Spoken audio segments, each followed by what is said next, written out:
يا مساء الفل، ازيكم عاملين ايه؟ يا رب تكونوا بخير.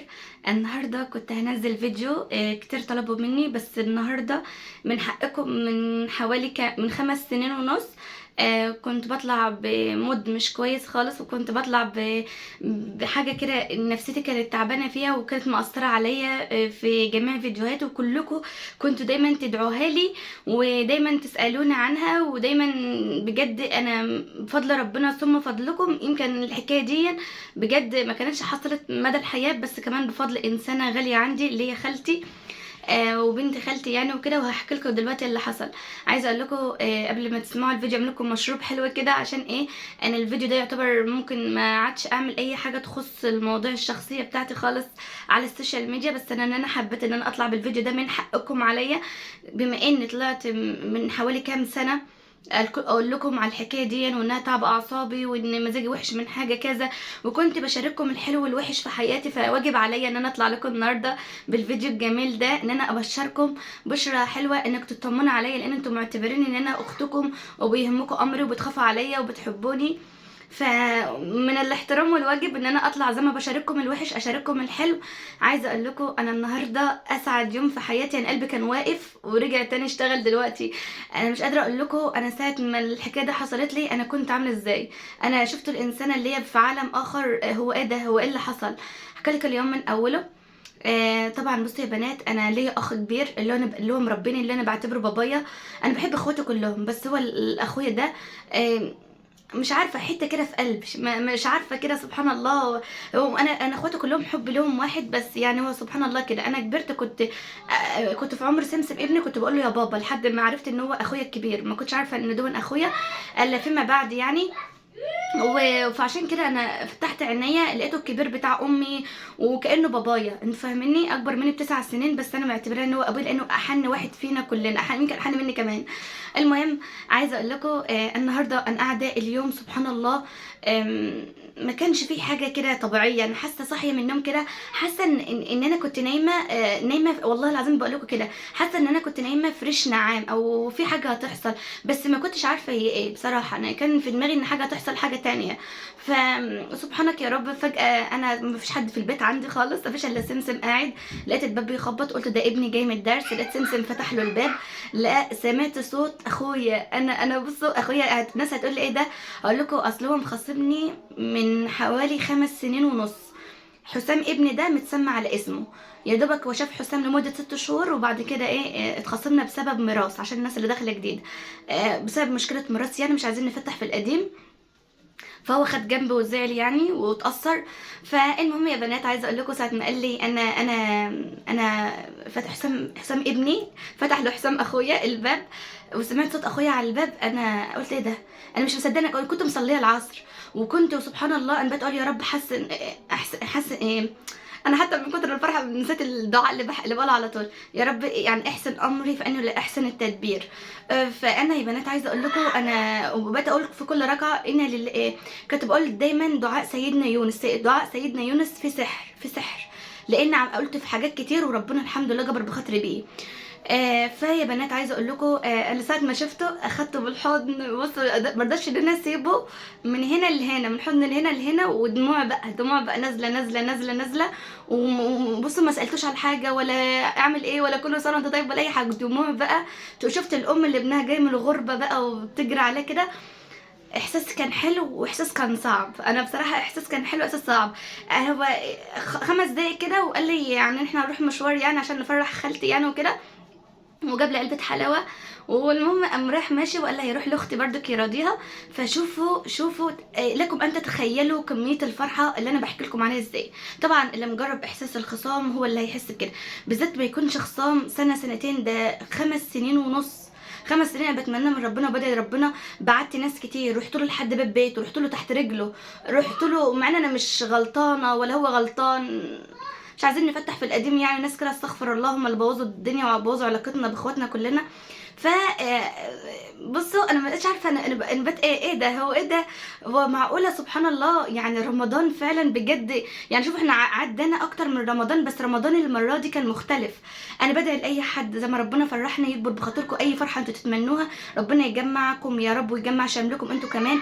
اي حد مخاصم اي حد وبتمنى للحد ده يصالحه، صدقوني صدقوني انا اتعلمت حاجه من القصه دي.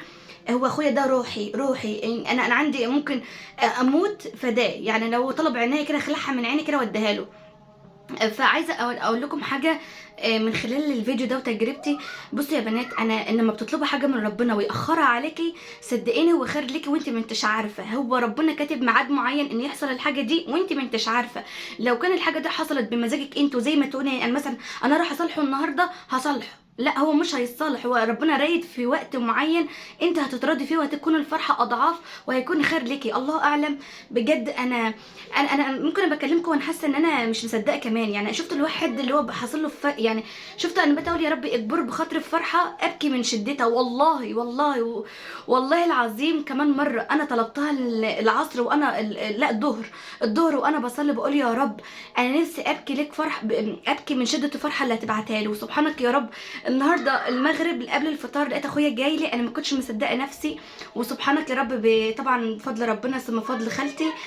طبعا خالتي اللي كلمته، يا خالتي دايما لها يعني تحس ان هي يعني لها تاثير شويه على اخويا وعلينا كلنا بصراحه، لان امي الله يرحمها كانت بتحبها. خالاته كلهم الحمد لله كلهم حنينين وطيبين، ربنا يبارك في عمرهم. بس انا بصراحه يعني انا مش قادره استوعب، انا لحد الان مش قادره استوعب. صدقوني يعوض ربنا جميل قوي قوي قوي. انا بصراحه حصل لي مشاكل مش قادره اقول لكم قد ايه نفسيتي كانت تعبانه، لدرجه ان انا يمكن انا بتقول يا رب انا عارفه انت عملت كده ليه، بتكلم ربنا وبتقول يا رب انا عارفه انت عملت كده عشان انا كنت عاميه، ما بشوفش كويس. يعني مش قصدي اللي هو المعنى اللي هو ربنا يشفي كل مريض، لا انا قصدي ان انا يعني في غشاوه كانت على عينيا لما اتشالت شفت كل واحد على حقيقته، انتوا فاهميني. فربنا يمكن جعل حاجه عشان يبين الحاجه دي ويبين كل حد بيبان ايه ومعدنه ايه ومن جواه ايه، واللي بيحب مين واللي بيكره مين والوحش بيبان. عايزه اقول لكم يا بنات اي حد وقع حد في اي مشكله صدقوني الايام بتلف، وكما تدين تدان بيلف لفته والايام بتبان ان الانسان ده اللي مش كويس والانسان ده اللي حلو. عايزه اقول لكم بجد الدنيا محدش واخد منها اي حاجه. احنا مش عايزين حاجه، لا انت هتاخدي مالك ولا ذهبك ولا بيوتك ولا قصورك ولا اولادك ولا تاخديش اي حاجه خالص الا عملك اللي انت عملتيه. انا بصراحه فرحانه جدا ومش قادره اقول لكم ان انا يعتبر طلعت السما مسكت نجمه ونزلت. انا ممكن اكون بتكلم معاكم وانا مش مستوعبه، لاني انا ما بفرح قوي باخد وقت، ولما بزعل قوي مثلا لو حصل لا قدر الله حاجه صعبه افضل شويه كده على ما استوعب، يعني فاهمني. بس انا ما رضيتش ان انا ابخل عنكم بالفيديو ده، وقلت ان انا اطلع لكم بصراحه مفاجأة مش على البال ولا على الخاطر. انا بصراحة فرحانة جدا وبحبكم من كل قلبي. انتوا كنتوا برضو سبب من ضمن الاسباب ان تدعوا لي ربنا يمنا يجمعك انت واخوك على خير. عايز اقول لكم بجد ربنا يكبر بخاطركم ويفرحكم بايامكم. حبيت ان انا اطلع لكم بالفيديو الحلو ده ان انا افرحكم انتوا كمان، واجب عليا زي ما انا فرحت وزي ما ربنا عوضني بالخير. عايز اقول لكم اصبروا اصبروا، اي حاجة نفسكم فيها صدقوني والله العظيم كرم ربنا ما في احسن منه. بس اللي عمل كده انا واثقة ومتأكدة بعد فضل ربنا وفضلكم وفضل خالتي، صدقوني ان انا اتكلمت مع ربنا قلت له يا رب حتى في حاجه انت هتعرفها فيما بعد، يعني انا طلبتها من ربنا وقلت له يا رب انا محتاجه الحاجه دي ونفسي فيها وبرد قلبي بها. وسبحانك يا رب ربنا ان شاء الله يحققها وفي الوقت المناسب اقول لكم عليها. لان بصراحه انا عمري انا لما رفعت ايدي وبقيت اعيط وانا بصلي وبقيت اقول يا رب انا عايزه حقي من اللي ظلمني، يا رب انا عايزه حقي من اللي ظلمني، والحمد لله وشكرك يا رب ربنا جاب لي حقي قدام عيني. ولما دعيت ربنا يفرح قلبي بفرحه ابكي من شدتها. عيطت النهارده قبل المغرب بدخول اخويا عليا ومبقتش مصدقه نفسي دموع الفرح. فانا دعياها بدعاها على طول، بس انا بقالي فتره ما دعيتهاش ودعيتها النهارده الظهر. وسبحان الله انا فعلا عيطت النهارده من شده الفرح. عايزه اقول لكم ربنا اقرب لكم من حبل الوريد بصراحه، اقرب لكم من حبل الوريد. هتشكل اختك، هتشكل امك، هتشكل حماتك، هتشكل عمتك، هتشكل اللي فلانه العلانه، ولا كله جايب نتيجه خالص. انا ياما طلعت معاكم منهاره على القناه واللي كان بيحصل، بس سبحان الله لما قعدت من ربنا وسجدت وانا بعيط وسبحان الله ربنا جاب لي اللي نفسي فيه في الوقت المناسب. والحمد لله وشكرك يا رب. طول ما قلبي ابيض ونضيف وبحب الخير لغيري، وطول ما عندي سلام لنفسي داخلي ومتصالحه مع نفسي، ربنا ان شاء الله بيقدم اللي فيه الخير. عايزه اقول لكم انا عمري ما طلبت حاجه من ربنا الا محققها لي، بس انا فعلا بجد فعلا بجد انا مش مسامحه اي حد ظلمنا. احنا في رمضان، بس فعلا في ناس ظلموني. انا بقول حسبي الله ونعم الوكيل. اكيد انتوا فيهم منهم اللي بيسمع الفيديو. عايزه اقول لكم انتوا اكيد بتسمعوا الفيديو. عايزه اقول لكم انا مش انا وانا بسجد بقول حسبي الله ونعم الوكيل فيكم، لانكم قلتوا كلام مش في حقي مش فيا، وظلمتوني في حاجات كتير.